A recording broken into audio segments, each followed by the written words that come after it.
पीते च मधुरं मधुरस्मृतिश्च बुद्धिं प्रबोधय प्रभो मधुबोधशक्तिं विद्यां प्रयच्छ परमां परिभावयामि। कोमलं कूजयन् वेणुं श्यामलोऽयं कुमारकः वेदवेद्यं परं ब्रह्म भासतां हृदये मम। कूजन्तं राम रामेति मधुरं मधुराक्षरम् आरुह्य कविताशाखां वन्दे वाल्मीकिकोकिलं निगमकल्पतरोर्गलितं फलं शुकमुखादमृतद्रवसंयुतं पिबत भागवतं रसमालयं मुहुरहो रसिका भुवि भावुकाः। तृणादपि सुनीचेन तरोरपि सहिष्णुना अमानिना मानदेन कीर्तनीय सदा हरिः। नारायणाखिलगुरो भगवन्नमस्ते शिवाय नमः शिवलिंगाय नमः। तन्मे मनः शिवसंकल्पमस्तु सर्वे भवन्तु सुखिनः। श्रीराम जय जय राम।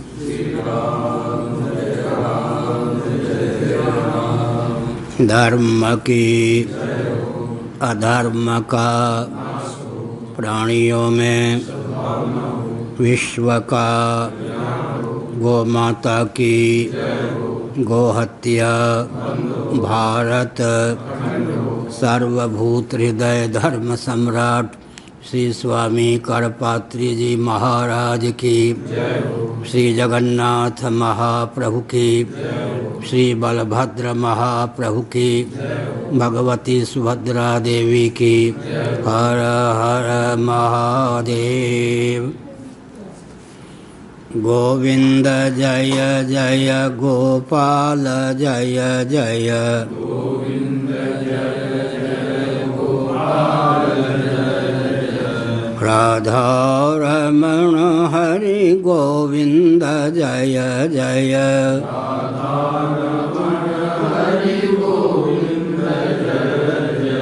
श्री कृष्ण गोविंद हरे मुरारे। श्री कृष्ण गोविंद हरे मुरारे।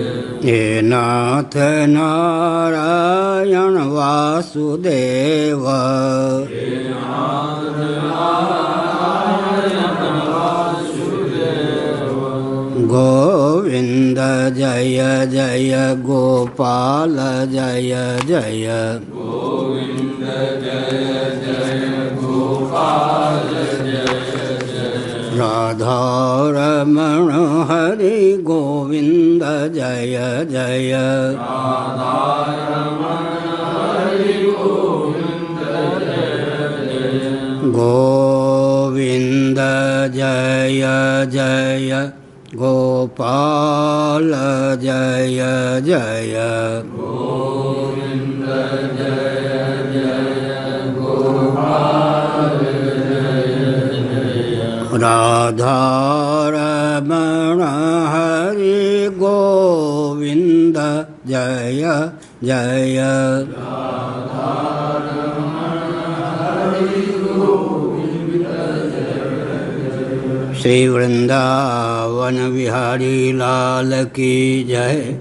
नमो महद्भ्य शंभो शिव शिव शिव शिव शिव शिव नारायण नारायण नारायण। श्रीमद्भागवत सप्तम स्कंध अध्याय 6 श्लोक 13 से। त्यजेत कोशस्कृदिवेहमानः कर्माणि लोभाद् वितृप्तकामः औपस्थ्यजह्यं बहुमन्यमानः कथं विरज्येत दुरन्तमोहः।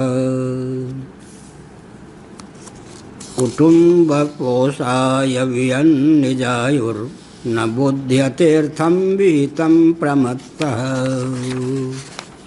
सर्वत्र तापत्रय दुःखितात्मा निर्विद्यते न स्वकुटुम्बरामः। नारायण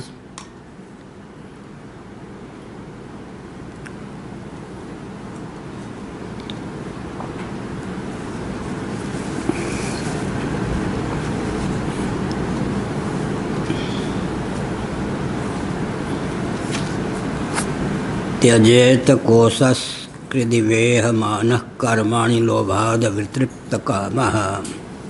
नारायण।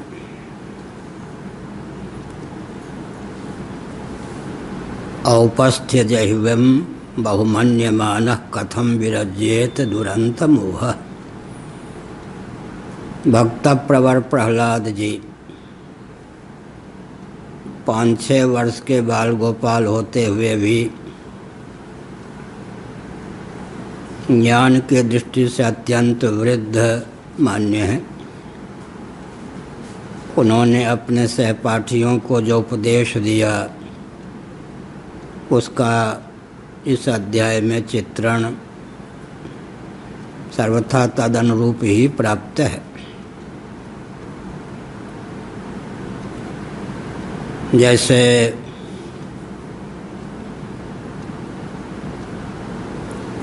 रेशम का कीट होता है, कीड़ा, और मकड़ी जो जाला बनाती है अपने बनाए हुए जाले में फंस जाती है। रेशम का कीट स्वयं को बंधन में डालकर अत्यंत कष्ट प्राप्त करता है, स्वयं को विलुप्त कर देता है।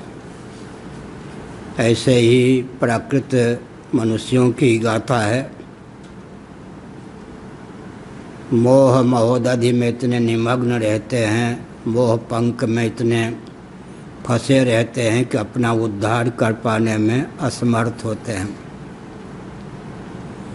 त्याग और वैराग्य की गाथा से अत्यंत वे सुदूर रहते हैं। विषय लंपटता से ही अपने जीवन को सार्थक मानते हैं।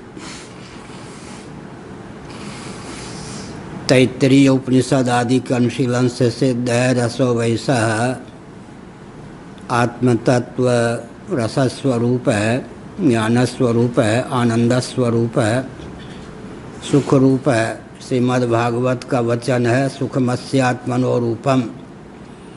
उपनिषदों में आनंदम ब्रह्म, आनंदो ब्रह्म, इस प्रकार का वचन प्राप्त है। यद्यप पर प्रेमास्पद होने के कारण आत्मा स्वयं परमानंद स्वरूप है, लेकिन इस तथ्य को न जानने के कारण रसाभिव्यंजक संस्थान में अत्यंत लंपटता देखी जाती है। श्रीमद् भगवद गीता के 2 अध्याय के अनुसार विषया विनिवर्तन्ते निराहारस्य देहिनः रसवर्जम रसोप्यस्य परम दृष्ट्वा निवर्तते। 2 प्रकार से अर्थ महान भावों ने किया है। विषया विनिवर्तन्ते निराहारस्य देहिनः, निराहार हठपूर्वक यदि कोई विषयों का सेवन न करे तो विषयों की निवृत्ति हो जाने पर भी उनके प्रति रस राग की निवृत्ति नहीं हो पाती। रसवर्जम, रस का अर्थ है यहाँ पर राग। विषय की निवृत्ति हो जाने पर भी विषय के प्रति राग की निवृत्ति नहीं होती। विषया विनिवर्तन्ते निराहारस्य देहिनः रसवर्जम रसोप्यस्य परम दृष्ट्वा निवर्तते। लेकिन रसस्वरूप आत्मतत्व ही है। मैं स्वयं पर प्रेमास्पद होने के कारण रसरूप हूँ। इस तथ्य का अधिगम हो जाने पर साधन काल में जो शिथिल हुआ था रसभाव, उसकी अत्यंत निवृत्ति हो जाती है। अब यहाँ पर 2 ढंग से लोग अर्थ करते हैं। पहले रसस्वरूप परमात्मा का अधिगम होगा, साक्षात्कार होगा, तब रस की निवृत्ति होगी। न होगा बाँस न बनेगी बाँसुरी, न बनेगी बाँसुरी न बजेगी बाँसुरी। इसीलिए यह कहना चाहिए कि अपनी ओर से अभ्यास वैराग्य के द्वारा जितना हो सके विषय लंपटता का, विषयों में रस बुद्धि का त्याग करना चाहिए। लेकिन रस का बीज, विषयों में महत्व बुद्धि का बीज, विषय लंपटता का बीज अज्ञान है। ब्रह्मात्म तत्व के एकत्व विज्ञान से उस अज्ञान की निवृत्ति हो जाने पर ही अवशिष्ट रस का मूल कारण अज्ञान निवृत्त हो पाता है, उसकी आत्यंतिकी निवृत्ति हो पाती है, यह अर्थ है। रसोप्यस्य परम दृष्ट्वा निवर्तते, जब व्यक्ति समझ लेता है पर प्रेमास्पद होने के कारण मैं स्वयं रसस्वरूप हूँ, मेरी विद्यमानता ही अंतःकरण के माध्यम से, अविद्यावृत्ति के माध्यम से मुझे आह्लादित करने में समर्थ है। यह एक विचित्र बात। भगवद गीता के 14वें अध्याय में संकेत किया गया, तत्र सत्वं निर्मलत्वात् प्रकाशक मनामयम सुख संगेन बधनाति ज्ञान संगेन चानघ। सत्वगुण का अर्थ यहाँ पर मलिन सत्वगुण है। मलिन सत्वगुण आत्मा जो कि सुख स्वरूप और ज्ञान स्वरूप है, उसका अभिव्यंजक संस्थान है। जब सत्व समाविष्ट हमारा अंतःकरण होता है तभी स्वरूपभूत ज्ञान और आनंद की अभिव्यक्ति होती है। लेकिन अभिव्यक्त ज्ञान और आनंद में जीव समासक्त हो जाता है। मैं बिंब स्वरूप जो आत्मा हूँ, स्वयं आनंद स्वरूप हूँ, ज्ञान स्वरूप हूँ, मेरी चित्ता प्रियता की अभिव्यक्ति सत्वगुण के माध्यम से है, ऐसा न समझकर मानो मेरा ज्ञान, मेरा आनंद या सुख इस सत्वगुण पर निर्भर है, ऐसा समझकर व्यक्ति सत्वगुण की दासता प्राप्त कर लेता है। अभिव्यंजक होता हुआ जो निबंधक हो, उसी का नाम कोश है। भगवद गीता के 14वें अध्याय के इस वचन के अनुसार हमने कोश की परिभाषा प्राप्त की। अभिव्यंजक होता हुआ जो निबंधक हो, आच्छादक हो, आवारक हो या आवरक हो, उसी का नाम कोश है। इसका अर्थ क्या है? इसका अर्थ यही है कि आत्म तत्व स्वयं आनंद स्वरूप है, ज्ञान स्वरूप है। लेकिन पते की बात यह है कि स्वयं ही भोक्ता, स्वयं ही भोग्य हो संभव नहीं। आनंद स्वरूप है आत्म तत्व, स्वप्रकाश भी है। स्वरूपभूत आनंद भोग्य कैसे हो सकता है? आनंद स्वरूप बना रहे आत्म तत्व, लेकिन जब वो स्वप्रकाश है, स्वरूपभूत है, तो भोग्य नहीं हो सकता।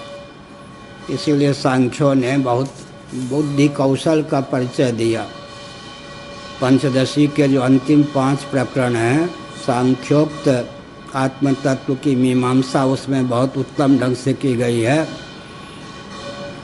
योगियों ने तो आत्मा को सुख रूप मान लिया है, व्यास भाष्य के अनुशीलन से यह तथ्य सिद्ध है।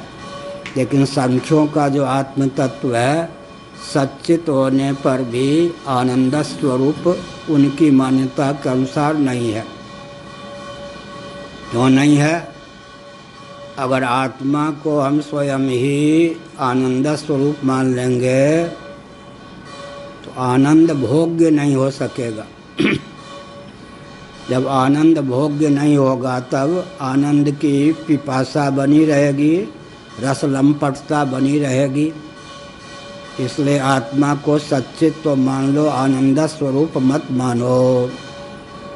सत्वात्मिका जो वृत्ति है, सत्वगुण है, वही आनंद रूप है, ऐसा सांख्यों का कथन है। लेकिन एक विचित्र बात है, यदि आत्मा को स्वयं आनंद स्वरूप मान लेते हैं, स्वप्रकाश आत्म तत्व स्वरूपभूत आनंद का भोक्ता कैसे होगा? स्वयं ही भोक्ता और स्वयं ही भोग्य संभव नहीं है। मिश्री का भोग चींटी कर सकती है, मिश्री का भोग मिश्री करे तो संभव नहीं। मिश्री अपने मिठास का अनुभव कर ले, संभव नहीं। तो आत्मा को हम स्वप्रकाश मानेंगे, आनंद स्वरूप मानेंगे, तो स्वरूप भूत आनंद का भोक्ता तो हम होने से रहे। और जीवन में आनंद की पिपासा जो है सब अनर्थों में हेतु है। आनंद की उपलब्धि न होने के कारण ही व्यक्ति बहिर्मुख होता है, निबंधन में हेतु बन जाता है, निबंधक सामग्री में फंस जाता है। तो आनंद तो भोग्य रूप से चाहिए, इसलिए आत्मा को आनंद स्वरूप न मानकर सत्व के योग से आत्मा को आनंद की उपलब्धि होती है। आनंद का भोक्ता तो आत्म तत्व है, स्वयं आनंद स्वरूप नहीं है, ऐसा सांख्यों का कथन है। तब पंचदशी कार ने प्रश्न किया, विषयेंद्रिय के संयोग से अर्थात अभीष्ट विषयों का इंद्रियों के साथ संगम प्राप्त होने पर या सुखद मनोराज्य की प्राप्ति होने पर सुख प्राप्त होगा। तो अयोग के गर्भ से जो सुख टपकेगा वियोग रूप गर्त में जाकर समा जाएगा। आनंद क्या होगा? संयोगास्पद वियोगास्पद होने के पूर्व अयोगास्पद होगा। अयोग के गर्भ से जो संयोग टपकता है वियोग रूप गर्त में जाकर समा जाता है।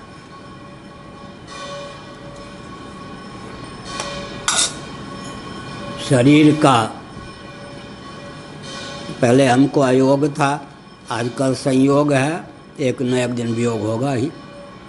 वियोगे दोषदर्शी यह संयोगम स विसर्जयेत असंगे संगमो नास्ति दुखम भूवियोगजम। महाभारत में वैशंपायन जी का वचन है। वियोगे दोषदर्शी यह, प्यारी प्यारी वस्तु प्यारे प्यारे व्यक्ति का वियोग जिसको सुहाता ना हो भाता ना हो, उसकी बुद्धि की बलिहारी सी में है कि वह संयोग का पक्षधर स्वयं को न बनावे। वियोगे दोषदर्शी यह संयोगम स विसर्जयेत। अयोग के गर्भ से संयोग टपकेगा तो वियोग रूप गर्त में समा जाएगा। मात्रा स्पर्शास्तु कौन्तेय शीतोष्ण सुख दुखदाः आगमा पायिनो नित्यास्तां तितिक्षस्व भारत। भगवद गीता का दूसरा अध्याय। एक थे विश्वामित्र पूजन, अवकाश प्राप्त गुप्तचर विभाग के एसपी बाबा हो गए थे नैमिषारण्य में। बाबा तो मैं उनसे पहले का भी था, लेकिन वो आयु में बड़े थे, ब्राह्मण थे, तो मैं पाँव छू लेता था।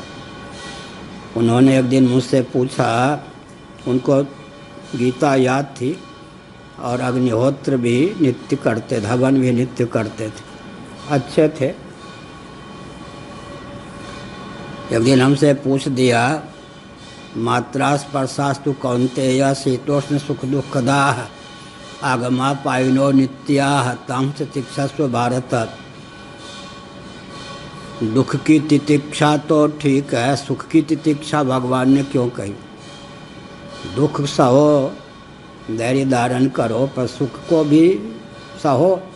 सुख की तितिक्षा क्यों भगवान ने कही? सुख तो प्यारा है, हाथ धोकर पीछे पड़ जाना चाहिए, अलमस्त होकर बिल्कुल तन्मय होकर सुख का भोग करना चाहिए। सुख की भी तितिक्षा, यानी सुख का भोक्ता बनाकर अपने आप को दुख के गर्त में मत डालो।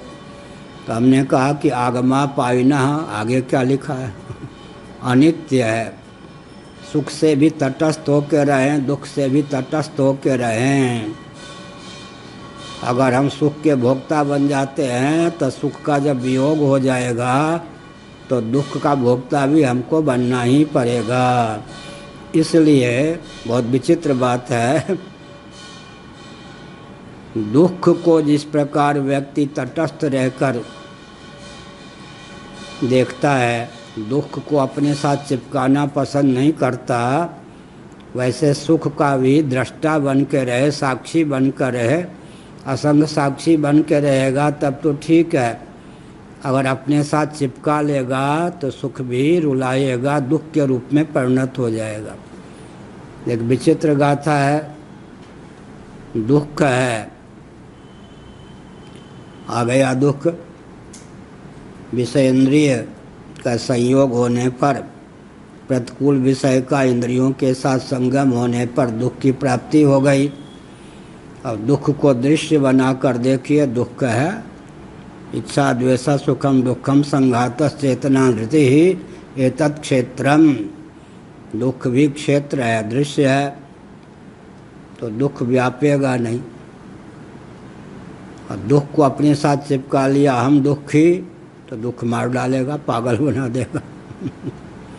तो इसमें क्या है, कदाचित दुख प्राप्त हो तो दुखी अपने को न बनावे, दुख का दृष्टा या साक्षी दुख को अपने साथ घुलने मिलने न दे। फिर क्या विचार करे, अयोग के गर्भ से यह दुख आया है, आगे चलकर वियोग रूप गर्त में समा जाएगा। आगमापाई होने के कारण, गमागम का विषय होने के कारण अनात्मा है, तो दुख क्या होगा, हम पर हावी नहीं होगा, दुखी हम नहीं होंगे। दुख आवे लेकिन दुखी ना हो, अर्थात दुख का दृष्टा तो बने रहें, दुख को अपने ऊपर मर मान लें, दुख से तादात्म्यापत्ति न प्राप्त हो तो दुख आएगा चला जाएगा। ऐसे ही सुख, सुख आते ही लपक पड़े तो फिर क्या होगा, सुखी हो जाएंगे। सुख को अपने साथ चिपका लिया, तादात्म्यपन्न हो गए, तो सुख का तो वियोग होगा ही। अयोग के गर्भ से सुख आया है तो वियोग रूप गर्त में जाएगा। अतः दुख को भी झेले, मतलब क्या है, तितिक्षा। तितिक्षा का अर्थ क्या है, अपने से न चिपकावे, उसको सहे, आया है भाई सहना है। ऐसे दुख के साथ सुख को भी, सुख का भोक्ता हो जाएंगे, बस फंस जाएंगे। तो दोनों को दृश्य कोटि में रखे, आगमाई पाई समझकर, अनित्य समझकर दोनों से तटस्थ रहे। दुख आया है, दुख जाएगा, सुख आया है, सुख जाएगा। प्रियम रोत्स्यति, बृहदारण्यक उपनिषद, बहुत बढ़िया पंचदशी कार ने भाव प्रकट किया। शाप देने की आवश्यकता नहीं, सिद्धांत को न मानना, वो सिद्धांत ही व्यक्ति के लिए शाप हो जाता है। क्या पृथक से शाप देने की क्या आवश्यकता है। प्रियम रोत्स्यति, बृहदारण्यक उपनिषद, बच्चों प्यारी प्यारी वस्तु, प्यारे प्यारे व्यक्ति में तुम राग करते हो, प्रेम करते हो। रोत्स्यति, जब प्यारी वस्तु प्यारे व्यक्ति का वियोग होगा तब तुम्हें वो प्रिय वस्तु रुलाएगी, प्रिय व्यक्ति रुलाएगा। प्रियम रोत्स्यति, ये सिद्धांत है। अब सिद्धांत का अनुपालन व्यक्ति न करे, प्रिय से चिपक जाए तो रुदन होगा ही, रोना पड़ेगा ही। इसीलिए महापुरुषों को पृथक से शाप देने की क्या आवश्यकता। उनके सिद्धांत का जो अनुपालन नहीं करेगा, वो सिद्धांत उसके लिए शाप बन जाएगा। सिद्धांत की उपेक्षा, सिद्धांत का अनादर ही तो व्यक्ति के लिए पाप बन जाता है, ताप बन जाता है। पृथक से शाप देने की क्या आवश्यकता। प्रियम रोत्स्यति, प्यारी प्यारी वस्तु, प्यारे प्यारे व्यक्ति में रमे रहो, रचे रहो, पचे रहो। अंत में जो आया है वो जाएगा। आगमापाई होने के कारण जब प्रिय का वियोग होगा तो दुख प्राप्त होगा ही। तुलसीदास जी ने बहुत बढ़िया चित्रण किया। मिलत एक दारुण दुख देही, बिछुड़त एक प्राणहरि लेही।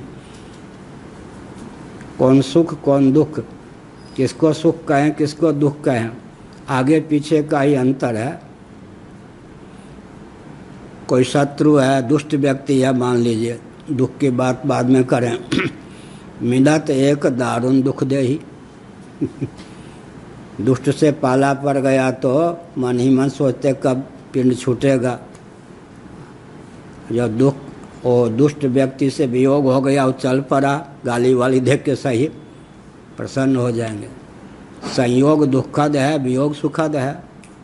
और मित्र तो संयोग सुखद है, वियोग दुखद है। बहुत बढ़िया। कौन सुखप्रद कौन दुखप्रद, आगे पीछे का ही अंतर है, दोनों में कोई अंतर हुआ क्या? ऐसे जब दुख आता है तब वर्तमान में दुख होता है, चला गया तो सुख हो जाता है। सुख आता है तो वर्तमान में सुख आता है, चला गया तो दुख हो जाता है। तो प्रिय अप्रिय की गाथा बहुत बढ़िया है ना। मिलत एक दारुण दुख देहि, बिछड़त एक प्राण हर लेहि। बहुत अच्छा चित्रण किया। सम प्रकाश धूपाख, शुक्ल पक्ष और कृष्ण पक्ष का उदाहरण तुलसीदास जी ने दिया। चतुर्दशी तिथि पर्यंत, चतुर्दशी तिथि पर्यंत जो है समान प्रकाश होता है या नहीं? लेकिन एक का पर्यवसान पूर्ण प्रकाश में, एक का पर्यवसान पूर्ण अंधकार में। पूर्णिमा अमावस्या को लेकर ही तो है। अच्छा, एक पक्ष में क्या है, पहले चंद्रमा का उदय होगा, एक पक्ष में बाद में। लेकिन प्रकाश की दृष्टि से चतुर्दशी तिथि तक तो समप्रकाश, समप्रकाश धूपाख। लेकिन लोक में निंदित हो जाता है कृष्ण पक्ष पर्यवसान की दृष्टि से, प्रशंसित हो जाता है शुक्ल पक्ष पर्यवसान की दृष्टि से। चतुर्दशी तिथि तक विचार करें तो दोनों ही सुखप्रद, दोनों ही प्रकाशप्रद हैं। एक पक्ष में पहले प्रकाश, एक में बाद में, लेकिन प्रकाश दोनों पक्षों में चतुर्दशी तिथि तक समान। इसी प्रकार से प्रिय व्यक्ति का, प्रिय वस्तु का जो संयोग है वो सुखद, वियोग दुखद। पिंड छूटा, दुष्ट व्यक्ति अगर चला जाए तो पिंड छूट गया। कोई बातूनी व्यक्ति आ जाए तो हम लोगों को होता कब इससे पिंड छूटेगा। हम तो बात, हमारा तो अपना जीवन ऐसा रहा है बचपन से अब तक भगवत कृपा से। हाँ, 1 लाख व्यक्ति के बीच में भी रहें तो हमारे यहाँ भीड़ भाड़ नहीं। जब मिलना है मिलना है, नहीं मिलना है नहीं मिलना है। इधर उठपटांग कोई बात करने का साहस भी नहीं करता, आँख लाल करके रखता भी नहीं। स्वाभाविक रूप से अपने आप छटनी हो जाती। क्या कहीं भी जाएं स्वाभाविक रूप से अपने आप छटनी हो जाती। यहाँ कोई गेट कीपर वो सब की जरूरत होती है क्या ना? वो तो जाए विजय कांड हो जाए, कोई ना कोई स्थापित हो ही जाए। होली के दिन में इनको मालूम है, स्वामी अखंडानंद महाराज के यहाँ से प्रवचन करके उन्हीं का एक संस्थान था, 1 फरलांग का अंतर तो होगा ही कम से कम। अपने निवास पर आते थे। ये नहीं कि क्रोध के कारण बबूला हो, आँख बाउला हो जाए। स्वाभाविक रूप से कोई भी एक बूंद या एक अबीर का इतना अंश भी कोई डालता नहीं था। स्वाभाविक रूप से निश्चिंत रहते थे, गांव हो या यहाँ पर वृंदावन। स्वाभाविक रूप से जीवन ऐसा रखें कि अपने आप मिलने योग्य व्यक्ति मिले, न मिलने योग्य व्यक्ति नाम सुन कर ही भगे। और दुर्वासा हो नहीं, एक और विचित्र बात। इसीलिए सम प्रकाश। तो क्या हुआ यहाँ पर आने में, क्या हुआ, आते हैं तो सुख लेकर, जाते हैं तो दुख देकर। आते हैं तो दुख देते हैं, जाते हैं तो सुख देते हैं। इसीलिए आना जाना तो लगा रहता है। तो यहाँ पर भी कहा गया। अब जो विषय छोड़ा था, आत्मा रस स्वरूप है, लेकिन हम उसके भोक्ता नहीं हो सकते। एक बार हम और चिन्मयानंद जी महाराज, ग्वालियर की बात हो सकती है, विश्राम किए। पेठा होता है ना, वो रखा हुआ था। नींद टूटी तो चिन्मयानंद जी महाराज ने, क्या हुआ, एक छोटी सी चूहिया थी, वो मरी पाई गई। उन्होंने कहा मर क्यों गई? हमने कहा कि पेठे को खाते खाते इतना खा लिया कि अंत में पेट फूल गया, देखिए मर गई। तो इसका अर्थ क्या है? बड़ी विचित्र बात है। पेठे में वो क्षमता नहीं है कि अपने स्वाद को स्वयं ले सके। कमल को नासिका प्राप्त नहीं है ना कि अपने सुगंध का आग्रहण स्वयं कर सके। तो पेठे में वो क्षमता नहीं कि अपने, या मिश्री में वो क्षमता नहीं कि अपना आस्वादन कर सके। उससे पृथक होगा ना भोक्ता। किसी भोक्ता में वो क्षमता नहीं कि प्रचुर भोग को पचा सके। दोनों में कमी है। एक में भोक्तृत्व तो नहीं है, एक में भोक्तृत्व है, तो पाचन शक्ति सीमित ही है। इसका अर्थ क्या हुआ? ज़्यादा लोभ कर गई चूहिया तो मर गई। इसका अर्थ क्या हुआ? इसका अर्थ यह हुआ कि दुख भी भोग्य है, सुख भी भोग्य है, तो दोनों का दृष्टा होकर रहें, साक्षी होकर रहें। सुख के पीछे हाथ धो के न पड़ें और दुख के पीछे दुख को अपने साथ चिपका न लें। सुख आया उसके भी साक्षी होकर रहें, दुख आया उसके भी साक्षी होकर रहें, तो क्या होगा? पाचन शक्ति जिसकी जितनी उद्दीप्त होती है उसके उतनी रिद्धि सिद्धियाँ आती हैं। क्या? जिससे विरक्त होते जाएंगे। वैराग्य कब होगा जी? विवेक का फल वैराग्य है ना। बच्चे को जो हीरे जवाहरात के प्रति आकर्षण नहीं है, विश्व सुंदरी के प्रति आकर्षण नहीं है, वो विवेक मूलक है या मंदता, अभी बुद्धि विकसित अमनस्कता के कारण विवेक पूर्वक वैराग्य होता है। विवेक पूर्वक जब वैराग्य होता है, जिससे विरक्त हो जाते हैं उससे अतीत हो जाते हैं, उसका स्वामित्व प्राप्त हो जाता है।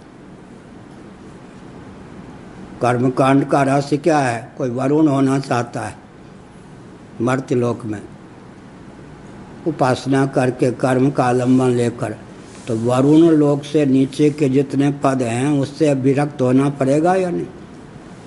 वरुण लोक में अनुरक्त हो गया, वरुण भावापन्न हुआ उपासना के द्वारा, मरने के बाद समय आने पर वरुण होगा। आज जो ब्रह्मा जी के पद पर हैं, बृहदारण्यकोपनिषद के अनुसार पूर्व कल्प में वो कौन थे? बृहद भारत में अश्वमेध याग में अधिकृत मनुष्य थे या नहीं? द्विज कुल में उत्पन्न, और आज वो ब्रह्मा जी के पद पर हैं। विचित्र बात है। इसका अर्थ क्या हुआ? इसका अर्थ यह हुआ ना कि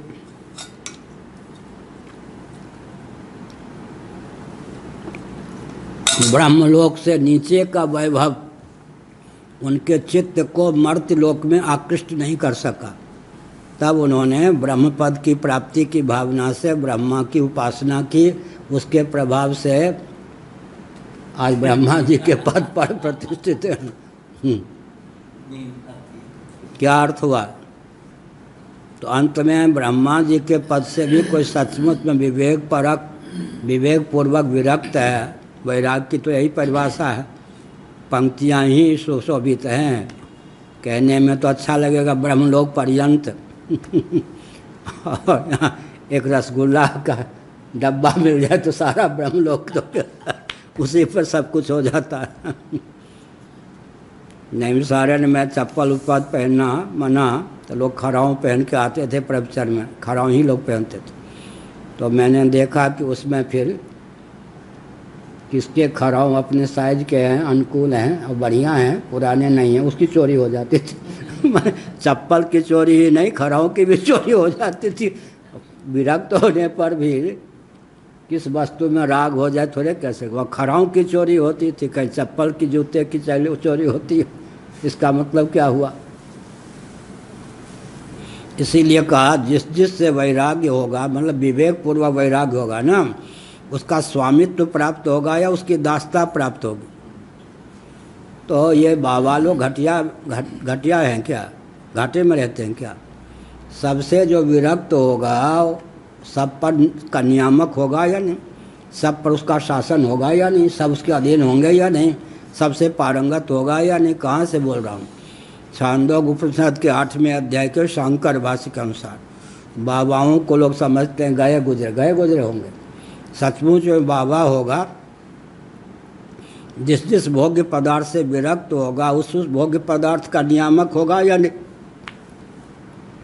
वे भोग्य पदार्थ जो हैं उसका अनुगमन करेंगे या नहीं? तो विषय बहुत दूर चला गया, इसलिए वो हमारे प्रवचन को नकल करना, अनुगमन करना बड़ा कठिन पड़ता है। विषय क्या था? रसो वैसा, रसस्वरूप परमात्मा तत्व है। हम रसस्वरूप हैं लेकिन स्वप्रकाश भी हैं, स्वरूपभूत रस का आस्वादन कर नहीं सकते। इसलिए सांख्यों ने कहा कि आत्मा को हम सच्चित मानेंगे, आनंद स्वरूप नहीं मानेंगे। सत्व गुण के फलस्वरूप हमको आनंद मिलता है ऐसा मानेंगे तो हम आनंद के भोक्ता हो सकेंगे। आनंद भी हो और भोग्य ना हो तो फिर क्या होगा? शरणानंद जी महाराज थे ना, मानव सेवा संघ के संस्थापक। वो प्रज्ञा चक्षु थे। तो जब वो गृहस्थाश्रम में थे, लोगों को मालूम नहीं है, तो विवाहित, तो उनको लोगों ने कहा कि बहुत सुंदरी देवी आपकी हैं, पत्नी हैं। तो उन्होंने सासू जी को गाली दी। वह विचित्र थे। हाँ, तुमने अपनी बेटी को अंधे को दी, हमारे लिए काली कलुटी हो तो गोरी चट्टी हो, हमें क्या अंतर पड़ता है? और कोई नहीं मिला तुमको दामाद बनाने के लिए। विचित्र महात्मा थे। इसका मतलब क्या है? इसका मतलब क्या है? अंधे को रूप काला हो तो गोरा हो तो उसके लिए क्या है? इसी प्रकार से समझना चाहिए। आत्मा जब आनंद स्वरूप है तो आनंद का भोक्ता हो नहीं सकता। तो सांख्यों ने कहा कि आत्मा को आनंद स्वरूप नहीं मानेंगे। आनंद अगर भोग्य ना हो तो आनंद का होना व्यर्थ गया या नहीं? उल्टा कर दें तो अगर आनंद भोग्य हो गया तो आनंद रहेगा। अब दोनों ओर दुविधा है क्या? और आत्मा को आनंद स्वरूप मान लेंगे तो आनंद भोग्य नहीं होगा। वैयाकरणों की दृष्टि से कर्म कर्तृ विरोध की प्राप्ति होगी। स्वयं ही भोग्य, स्वयं ही भोक्ता। अगर आनंद को भोग्य मान लेंगे तब क्या होगा? अयोग के गर्भ से टपकेगा, वियोग रूप गर्त में जाएगा, तब दुख दे जाएगा। अब क्या करें? इधर भी नहीं उधर भी नहीं। आत्मा को आनंद स्वरूप माना तो भोग्य नहीं होगा, और आनंद को भोग्य माना तो आने जाने वाला संयोगास्पद वियोगास्पद होगा। तब बीच का मार्ग क्या है? आत्मा को आनंद स्वरूप मानिए। पर प्रेमास्पद होने के कारण आत्मा आनंद स्वरूप है, लेकिन विशुद्ध सत्वात्मक अंतःकरण के द्वार से या अंतःकरणात्मिका वृत्ति के द्वार से उसको अभिव्यक्त मानिए। मुख है, अपने मुख का दर्शन करना है तो क्या करेंगे? दर्पण। दर्पण के माध्यम से अपने मुख भी दृश्य बन जाता है। ऐसे विशुद्ध सत्व के माध्यम से आनंद स्वरूप आत्म तत्व अभिव्यक्त होकर के भोग्य भी बन गया। तो भोग्य आनंद की दास्ता इसलिए नहीं प्राप्त हुई कि यदि मैं आनंद स्वरूप न होता तो विशुद्ध सत्व के माध्यम से मेरी अभिव्यक्ति कैसे होती? तो प्रतिबिंब भूत प्रतिफलन भूत अभिव्यक्त सुख की आनंद की दास्ता भी प्राप्त नहीं हुई और आनंद भोग्य भी हो गया। यह है। लेकिन यहाँ विचार करने योग्य बात है कि 5 ज्ञानेंद्रियाँ हैं, 5 कर्मेंद्रियाँ हैं। इनमें विषया विनिवर्तन्ते निराहारस्य देहिनः रसवर्जम रसोप्यस्य परम दृष्ट्वा निवर्तते।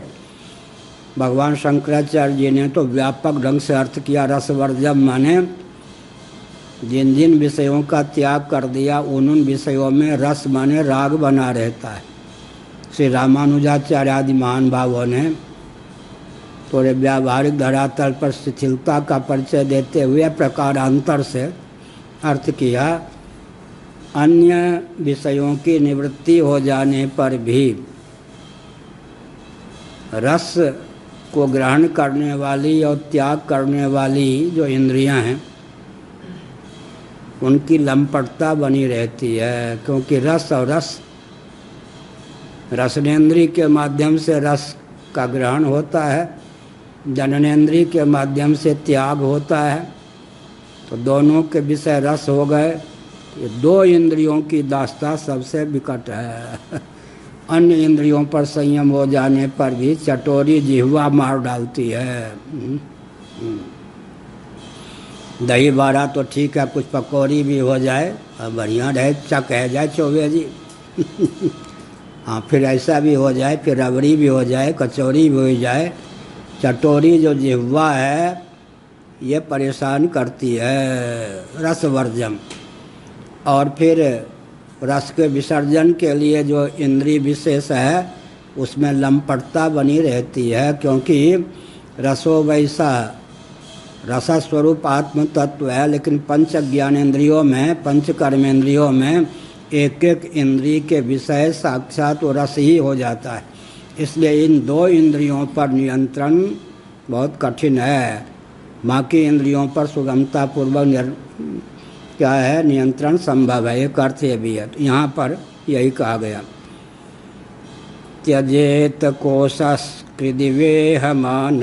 कर्माणि लोभाद वितृप्त काम औपस्थ्य जह्व्यम बहुमन्यमान कथम विरज्येत दुरंत मोह। कौन बोल रहे? प्रहलाद जी। वो प्रहलाद जी कौन है? जिनको पिता भूखे रखते थे, बंधन रस्सी से बंधवा देते थे, और जिसको जीवित रहने के लिए भी चोकर आदि की रोटी ही देते थे क्योंकि प्रहलाद सत्य के पक्षधर थे, तो उनको यातना पिता के द्वारा ही प्राप्त होती थी। लेकिन देखत बालक बहुकाले ना, उन्होंने कहा जननेन्द्रीय रसनेन्द्रीय के सुखों को सर्वस्व मान बैठता है जीव, मान बैठा है। ऐसी भोग वासनाएं कामनाओं को पालता है जिसका कोई अंत नहीं, दुरंत पार। लोभवश कर्म पर कर्म करता जाता है और रेशम के कीड़े के समान अपने ही किए हुए कर्मों के जाल में फंस जाता है। जन्म कर्म फल प्रदाम क्रिया विशेष बहुलाम भोगैश्वरी गतिम प्रति। भगवान ने बहुत बढ़िया कहा, जन्म कर्म फल प्रदाम क्रिया विशेष बहुलाम। आप कर्म करते चलिए, कर्म करते चलिए, लेकिन इस पर विचार कीजिए ये सब कर्म क्या हैं जी? पुनर्जन्म को देने वाले हैं। नहीं, कर्म का फल क्या होगा? जन्म।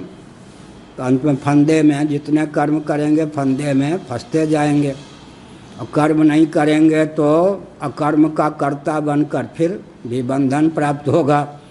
इसीलिए साधक के जीवन में मोक्ष के अनुकूल कर्म रहना चाहिए। श्रवण मनन निधिध्यासन शारीरम केवलम कर्म कुर्बन नाप्नोति किल विषम। ज़्यादा जगद्वाल नहीं पालना चाहिए। ज़्यादा जगद्वाल 50 आश्रम चाहिए, ये चाहिए वो चाहिए, फंस जाएंगे। परोपकार भी बंधन में हेतु बन जाता है। इसीलिए सीमित कदम उठाना चाहिए जिसका कुशलतापूर्वक दिशाहीन शासन तंत्र, दिशाहीन समृद्ध तंत्र की दास्ता न पले। आश्रम है, परंपरा से मठ की रक्षा होनी चाहिए। आजकल क्या हिंदुओं को हो गया कि ये मठ इनका है, या गुरुद्वारों के प्रति तो सिखों की भावना होती है समष्टि, यहाँ मठ के प्रति हिंदुओं की भावना नहीं होती। जिस क्षेत्र में 1/4 विश्व एक शंकराचार्य के पक्ष में, तो 1/4 भारत सही, अब 50 महामंडलेश्वर आदि हो गए, जिसके जितने यजमान हो गए। यह व्यक्ति नहीं समझते कि मठ अगर आर्थिक विपन्नता के कारण नहीं चल पाया तो इससे किसकी हानि होगी। यहाँ कोई रबड़ी कचौड़ी खाने के लिए तो मठ नहीं है ना, ये तो समष्टि हित की रक्षा के लिए है। बोलते भी हैं कि गुरु जी का अभियान है। हाँ, वो तो बोलते हैं गुरु जी का अभियान है, मान कृपा करके उसमें साथ दें न दें उनके ऊपर निर्भर है। हाँ, तो ये नहीं, हिंदुओं में यह अभी भावना नहीं आई, सिखों में है गुरुद्वारा।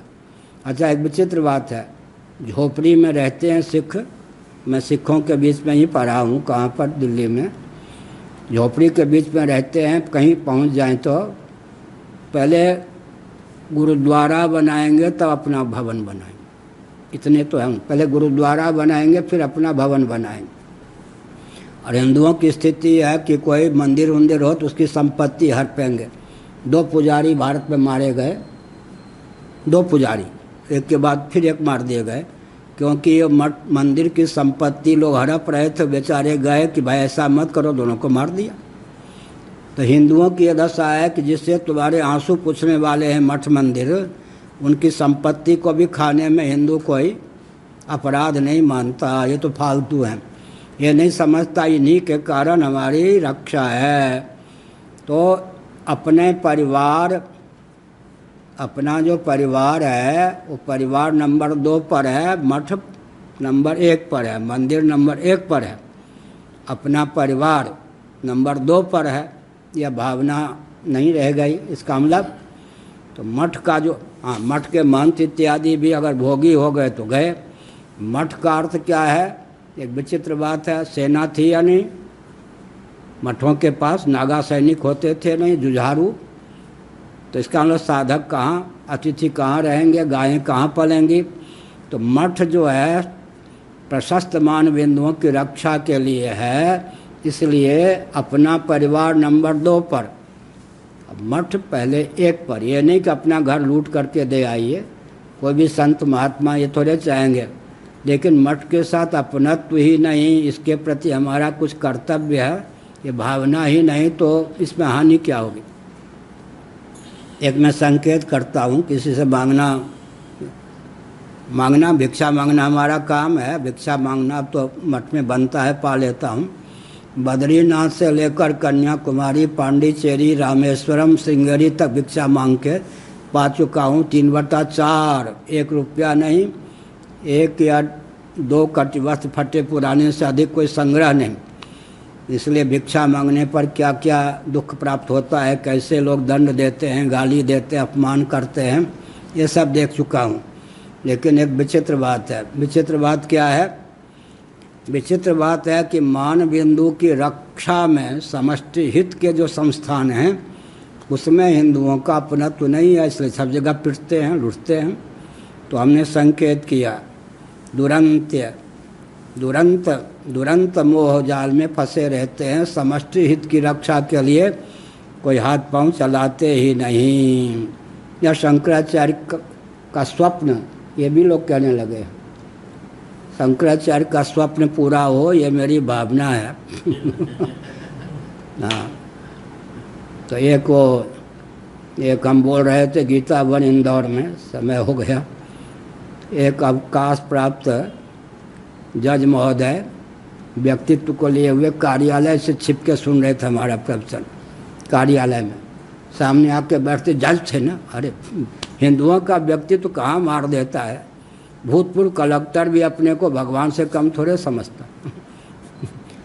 यहाँ जो मेरे पास आके सीखते थे वेदांत, वो बाद में हो गए श्री जगन्नाथ विश्वविद्यालय के एक उपकुलपति, उनको रिटायर हुए भी हो गए 15 साल, अब दिखते नहीं।